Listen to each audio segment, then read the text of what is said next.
Olá, bem-vindos de volta e o assunto de hoje é luto.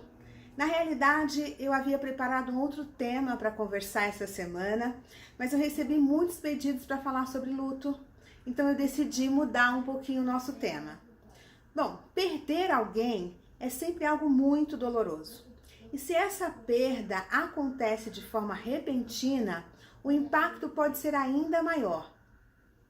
Mas nossa sociedade não nos prepara para essa perda. Pelo contrário, falar sobre morte na nossa sociedade ainda é um tabu. A gente não fala sobre o assunto, a gente não pensa sobre o assunto e a gente não se prepara para este processo da vida, porque a morte faz parte do ciclo da vida. E pensando sobre isto, a doutora Elizabeth Kubler-Ross, que é uma estudiosa do tema, dividiu o luto em algumas fases. E é sobre essas etapas e fases do luto que eu quero conversar com vocês hoje. Ela divide o luto em 5 etapas: negação ou isolamento, raiva, barganha, depressão e aceitação. Não necessariamente a gente viverá as fases nessa sequência, pois o luto é um processo individual e cada um viverá o seu de uma determinada forma. Na fase da negação ou do isolamento, nós costumamos negar que aquilo é real. E às vezes a gente até se isola para que outra pessoa não venha dizer que aquilo é verdade, que realmente está acontecendo. Então, quais são os pensamentos comuns nesta fase? Não, isso não é verdade, não está acontecendo, alguém vai vir e vai me contar que isso não é real. Então, todos os pensamentos que vêm à mente são pensamentos ligados a não, isto não é real, não, isso não está acontecendo. A segunda fase é a raiva. A raiva, ela pode ser direcionada ao portador da notícia, então a quem deu a notícia. Ela pode ser direcionada a si próprio, então a pessoa sente raiva de si. Ou ela também pode ser direcionada à pessoa que se foi, à pessoa que morreu. Então, nesta fase, você terá pensamentos como como isso é possível? Isso não é justo? Por que ele fez isto comigo? Isto são normalmente pensamentos relacionados à raiva. Na terceira fase, que é a fase da barganha, você tentará negociar com a morte, você tentará negociar com a perda. Então você terá pensamentos como, se eu fizer tal coisa, talvez ela volte, ou eu vou deixar de fazer tal coisa para que ela não se vá. Porque o luto, ele não é vivido somente quando eu perco uma pessoa, quando ela morre. O luto pode ser o luto de um emprego, pode ser o luto do fim de um relacionamento, de uma amizade. Toda perda significativa em nossa vida vai gerar um processo de luto. Então, nesse período de barganha, a gente faz isso, a gente tenta negociar com aquela perda que nós estamos vivendo. Depois do período de barganha, vem a depressão. É a fase que vem acompanhada de muita apatia e de tristeza. Então é o momento em que a pessoa percebe que a barganha não deu certo, que a raiva não deu certo, que negar que aquilo está acontecendo não deu certo. Ela vem acompanhada de pensamentos como: eu sou incapaz de mudar isto realmente está acontecendo, eu realmente perdi esta pessoa ou esta situação.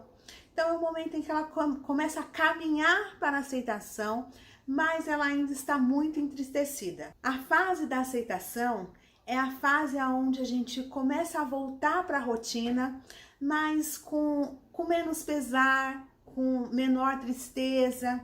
Então, neste momento, você vai ter pensamentos como: isto realmente aconteceu e eu não posso fazer nada mais sobre isto. Ou realmente eu perdi e agora eu terei que superar. Então, os pensamentos, eles voltam a ficar mais positivos. E isso reflete no cotidiano, no modo como lidar com a vida. Mas o fato é que nós estamos em meio a uma pandemia e que as mortes estão acontecendo em um ritmo muito acelerado, que a nossa geração ainda não tinha visto. e que vai marcar com certeza a história da humanidade.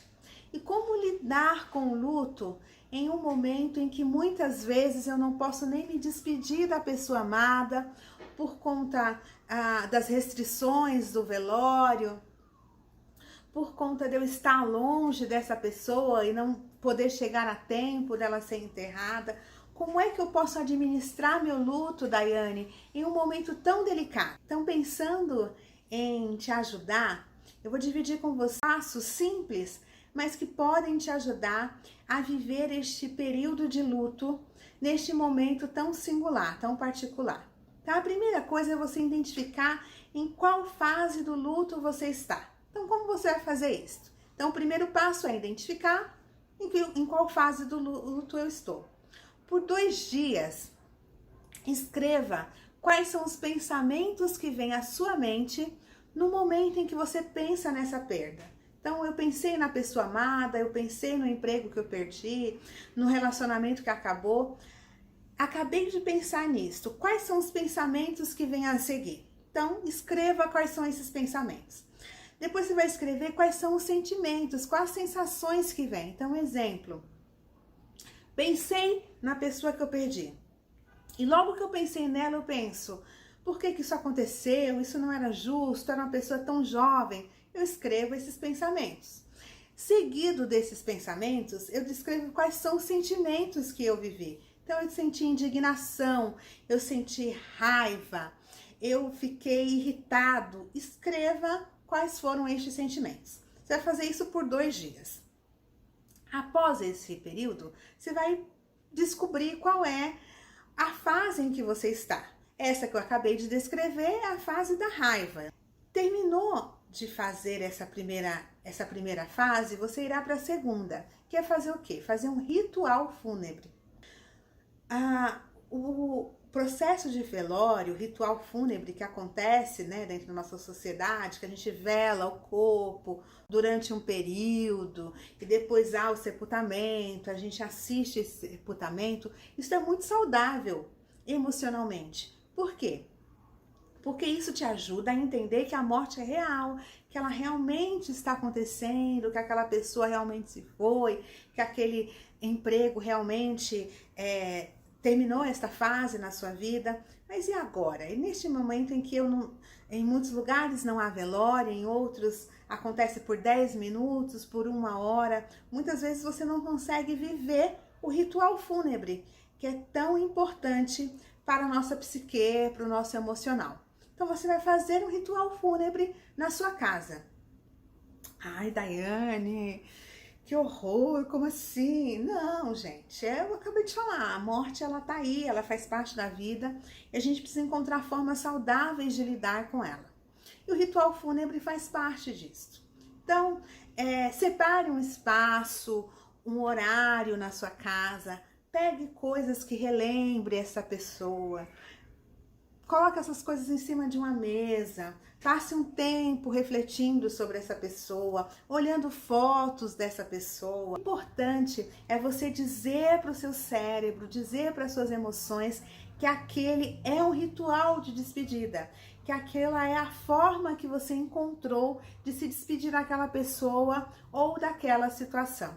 E aí, após você ter realizado o seu ritual de despedida, você irá para o último passo, que é escrever uma carta. Mas agora será uma carta onde você vai dizer o quanto você foi grato pelo período que essa pessoa esteve com você. Você vai relembrar os momentos importantes que você teve com ela e dizer o quanto você foi grato por isto. É importante eu dizer para você que isso não são os passos que eu estou passando para você, eles não são decisores para você viver o seu luto ou não. Cada pessoa viverá o luto da sua forma, como eu disse no começo do vídeo. Essa é apenas uma forma de te ajudar a viver esse processo. Se tem algo que eu posso dizer sobre a vivência dos meus próprios lutos, é que a gratidão ajuda muito. Foi agradecer por ter aquela pessoa durante um período na minha vida, por ela ter me dado a oportunidade de compartilhar momentos, pelo que eu aprendi com aquela situação ou com aquela pessoa. foram as coisas que mais me ajudaram a lidar com os meus lutos. Então seja grato também pela sua vida, pelo tempo que você esteve com essa pessoa, porque a gratidão, ela pode e é algo muito curador. Eu espero ter ajudado. Até o próximo vídeo. Não deixe de se inscrever no canal, de deixar o seu like, de compartilhar esse vídeo com outras pessoas, porque eu sei que neste momento esse vídeo pode fazer diferença para muitas pessoas. E até a próxima semana.